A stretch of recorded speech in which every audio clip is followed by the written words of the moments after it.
Good day to all. I am Dr. Mamta Chaudhary, department of botany, JDB government girls college Kota. आज का हमारा topic है leaf का part third. इसमें हम लीफ के एपिडर्मिस, एपिडर्मल हेयर्स यानी कि ट्राइकोम्स, स्टोमेटा और लीफ के जो टिश्यू सिस्टम है उसके बारे में डिस्कस करेंगे। फर्स्ट, एज वी नो कि लीफ का जो पार्ट है दो भागों में विभेदित है। फर्स्ट है लीफ ब्लेड जिसे कहते हैं पर्णफलक और दूसरा है पर्णवृंत या पिटियोल। इसके अलावा भी पत्ती के बेस पर एक लीफ लाइक स्ट्रक्चर होता है छोटा सा, जिसे हम कहते हैं स्टिप्यूल या अनुपर्ण। तो this is a basic structure of the leaf. Leaf का अगर हम ट्रांसफर सेक्शन काटते हैं तो उसमें हमें तीन तरह के टिश्यू सिस्टम दिखाई देते हैं। या लीफ के अलावा भी आप अगर रूट का इंटरनल स्ट्रक्चर देखते हो या तने का स्ट्रक्चर देखते हो तो उसमें बेसिकली तीन टिश्यू सिस्टम ही होते हैं। Number one epidermal tissue system जिसे हम अधिचर्म ऊतक तंत्र कहेंगे, दूसरा है ग्राउंड टिश्यू सिस्टम और तीसरा है वैस्कुलर टिश्यू सिस्टम। तो चाहे वो पत्ती हो, जड़ हो, तना हो, इन तीनों में बेसिकली तीन प्रकार के टिश्यू सिस्टम पाए जाते हैं। तो लीफ के तीनों टिश्यू सिस्टम हम पढ़ेंगे इसमें। तो एपिडर्मल टिश्यू सिस्टम में आता है एपिडर्मिस, इसके अलावा आता है एपिडर्मल हेयर्स जिन्हें हम ट्राइकोम्स भी कहते हैं, और स्टोमेटा। ये तीनों पार्ट आते हैं एपिडर्मल टिश्यू सिस्टम में। First epidermis. एपिडर्मिस जो है पत्ती में एक संरक्षी लेयर है जो रक्षा करती है पत्ती के टिश्यूज़ का। इसके अलावा ये सभी पौधों के सतह पर पाई जाती है और इसमें हेयर्स और स्टोमेटा स्ट्रक्चर हमें दिखाई देते हैं। Epidermal cells. एपिडर्मल सेल्स जो हैं वो कोशिकाओं की एक परत के रूप में पाया जाता है। एक सिंगल परत होती है यानी यूनिसिरिएटी होती है एपिडर्मिस। अधिकांशतः पौधों में एपिडर्मिस की एक ही लेयर होती है, लेकिन कुछ प्लांट्स में ये मल्टी लेयर्ड भी पाई जाती है, जैसे कि नीरियम या कनेर। इसमें एपिडर्मिस मल्टी लेयर्ड या बहुस्तरीय होती है। Many layered epidermis often act as water storage tissue and the inner layer is often described as hypodermis. तो जिन पौधों में पत्तियाँ मल्टी लेयर्ड होती हैं तो उसमें फर्स्ट लेयर कहलाएगी एपिडर्मिस और उसके नीचे की लेयर कहलाएगी हाइपोडर्मिस। ट्यूबुलर और lenticular with complete absence of intercellular spaces except where the stomata occurs. और एपिडर्मिस में कभी भी इंटरसेलुलर स्पेस नहीं पाए जाते। स्टोमेटा जो होंगे उनके नीचे जरूर स्पेस पाया जाएगा। अगर हम किसी भी प्लांट की सरफेस से एपिडर्मिस को पील ऑफ करते हैं और उसको हम माइक्रोस्कोप में देखते हैं तो हमें पॉलीगोनल स्ट्रक्चर नज़र आता है। तो डाइकॉट के अंदर पॉलीगोनल सेल्स दिखाई दे रही हैं, पॉलीगोनल, और मोनोकॉट्स में भी एपिडर्मिस पॉलीगोनल ही दिखाई दे रहा है। लेकिन इसमें कंपैरेटिवली जो सेल्स हैं वो थोड़ी सी लंबवत या इलोंगेटेड हैं, और जबकि डाइकॉट्स में जो व्यास है वो सेम होता है। यानी कहने मतलब ये है कि डाइकॉट्स में जो एपिडर्मल सेल्स होंगी वो समव्यासीय या आइसोडायमेट्रिक होंगी, और जबकि मोनोकॉट्स में जो होंगी ये इलोंगेटेड होंगी या थोड़ी सी लंबवत होंगी। This is a main difference between dicot and monocot epidermis. The anticlinal walls perpendicular to the surface, straight as senna, wavy as belladonna, beaded due to unequal thicknings or as digitalis. The epidermis outer wall are convex, cellulosic, most thickened and covered with cuticle.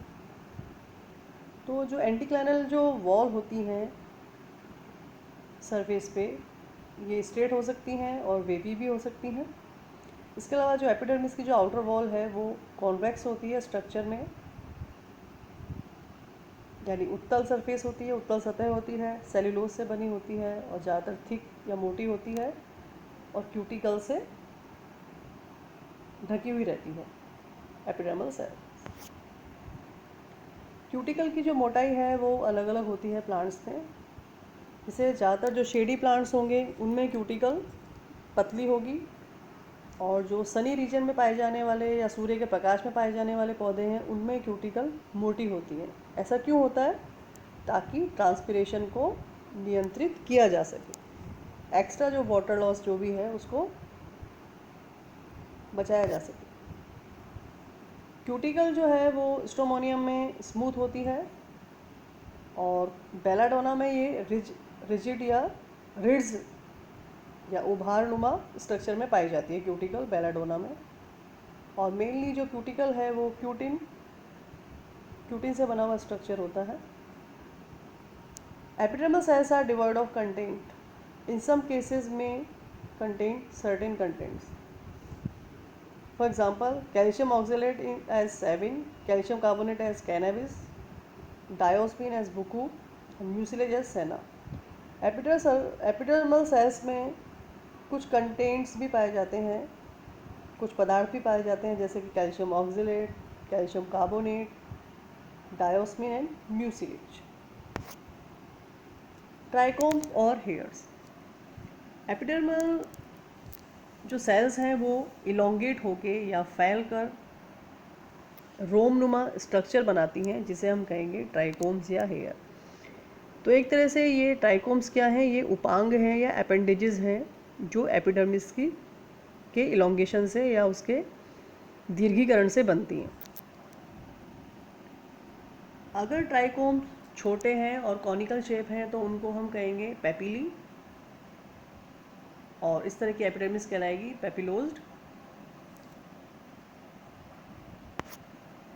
If the trichomes are long, अगर trichome लंबे हैं तो उनको हम कहेंगे trichomes या hairs.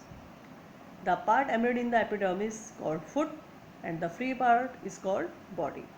तो trichome जो है दो भागों से बना हुआ होता है। जो एपिडर्मिस पर धंसा हुआ पार्ट होगा वो कहलाएगा फुट, और जो फ्री पार्ट होगा वो कहलाएगा बॉडी।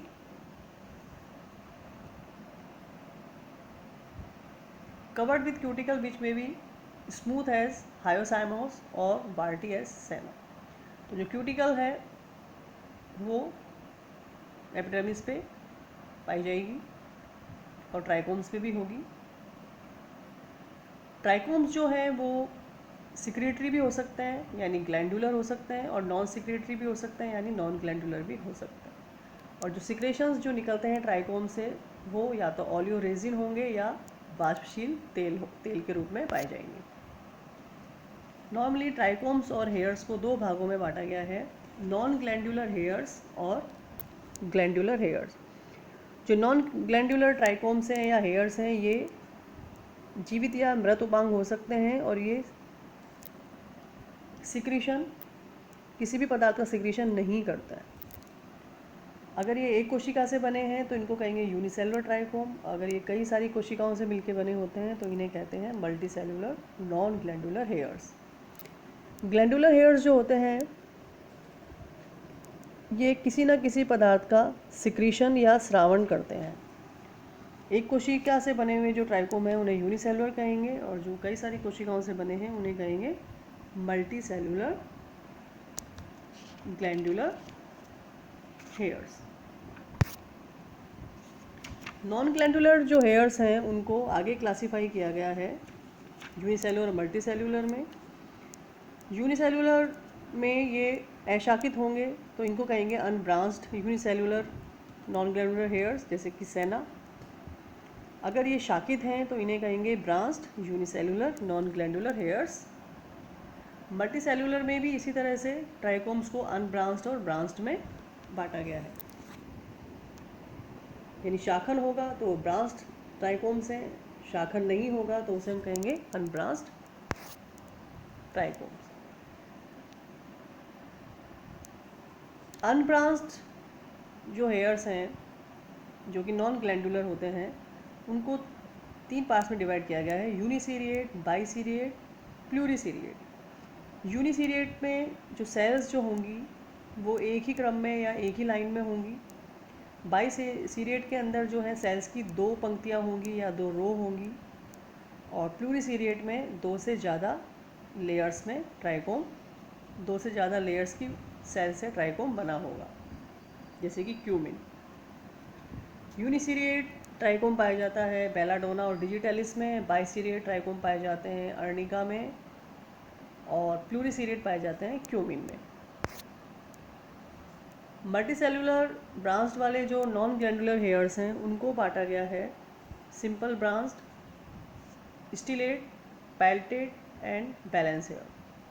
सिंपल ब्रांच के अंदर जो हेयर्स है वो 2 शाखाओं पे एंड होगा, और जो स्टिलेट होगा उसमें जो सेल्स हैं वो तारा या स्टार की शेप में अरेंज रहती हैं, तो इसे हम स्टिलेट नॉन ग्लैंडुलर हेयर्स कहेंगे। पैल्टेट के अंदर ये जो होगा इसमें प्लेट लाइक स्ट्रक्चर पाया जाएगा जो कि आपस में जुड़ा होगा, एक प्लेट की जैसा स्ट्रक्चर देगा, जैसे कि ओलिया। बैलेंस हेयर्स में ये पाइरीथ्रम में पाया जाता है और ये टी शेप के हेयर्स होते हैं। आगे डिटेल में दे रखा है, जैसे ग्लैंडुलर हेयर्स हैं तो इसमें यूनिसेलुलर होंगे तो पियर शेप में होंगे, जैसे कि ये पाइपर में पाए जाएंगे, और इन 2 पार्ट से बना होगा, फुट एंड बॉडी। इसी तरह से मल्टी सेलुलर जो ग्लैंडुलर हेयर्स हैं उनमें यूनिसीरिएट, बाइसीरिएट, प्लूरीसीरिएट, ब्रांच स्टॉक ये हम अभी पढ़ चुके हैं। मल्टीसेलुलर ग्लैंडुलर को भी यूनिसेलुलर और मल्टीसेलुलर बांटा गया है, जिसमें 1 सेल स्टॉक स्ट्रक्चर होगा जैसे कि डिजिटैलिस, इसके अलावा 2 से 3 सेल से बना हुआ स्टॉक या व्रंथ होगा। तो इस तरह का हेयर पाया जाएगा बेलाडोना और लेवेंडर में। यूनिसीरिएट स्टॉक मल्टीसेलुलर ग्लैंडुलर हेयर्स जो हैं उन्हें यूनिसेलुलर हेड और मल्टीसेलुलर हेड में बांटा गया है। यूनिसेलुलर में केवल एक ही हेड होगा, जबकि मल्टीसेलुलर हेड वाले जो ग्लैंडुलर हेयर्स हैं उसमें कई सारे हेड्स पाए जाएंगे। जैसे अगर एक सेल से बना हुआ है तो 1 सेल हेड, 2 से ज़्यादा है तो 2 सेल हेड होगा, उससे ओवॉइड स्ट्रक्चर बनेगा, और कुछ में जो स्टॉक होगा केवल 1 सेल्ड ही होगा, उसके चारों ओर 8 रेडिएटिंग सेल्स होंगी, जैसे कि लेमिएसी या लेबिएटी फैमिली में पाया जाता है, इसे हम कहेंगे labiaceous hairs. Now stomata. Epidermal tissue system में एक और स्ट्रक्चर पाया जाता है जिसे हम कहते हैं स्टोमेटा। तो स्टोमेटा क्या है? Stomata are opening in the epidermis of stem and leaves, they occur in both surfaces और ओनली ऑन लोअर सरफेस। तो ये एक तरह के ये ओपनिंग है या छिद्र हैं, और ये पत्ती के दोनों सतहों पर, ऊपरी और निचली दोनों सतहों पर या केवल निचली सतह पर पाए जाते हैं। स्टोमेटा का जो स्ट्रक्चर है या इसका जो अरेंजमेंट है वो हर प्लांट या फैमिली में एक स्पेसिफिक होता है, तो इसलिए एक ये पौधे में एक डिस्टिंक्ट स्ट्रक्चर पौधे को प्रदान करता है। नॉर्मली स्टोमेटा 2 पार्ट से बना हुआ होता है, सेंट्रल पोर जिसे हम कहेंगे स्टोमा, और उसके चारों ओर 2 सेल्स पाई जाती हैं जो कि किडनी शेप में होती हैं, इनको कहेंगे गार्ड सेल्स। जबकि मोनोकॉट्स में जो गार्ड सेल्स हैं वो डम्बेल शेप की होती हैं। तो ये एक स्पेसिफिक अंतर है कि डाइकॉट्स में जो गार्ड सेल्स हैं वो किडनी शेप होंगी, और जो मोनोकॉट है उसमें गार्ड सेल्स डम्बेल शेप या डमरू के शेप की होंगी। स्टोमेटा के नंबर्स के आधार पर स्टोमेटल इंडेक्स निकाला जाता है। The average number of stomata per square millimetre, it is of little value in distinguishing between closely allied species. Stomatal index equal to S into 100 upon E plus S। तो S क्या है? Percentage of number of stomata है, और E जो है वो total number of epidermal cells है। तो इस डेटा के बेसिस पे हम किसी भी प्लांट का स्टोमेटल इंडेक्स निकाल सकते हैं। Now types of stomata.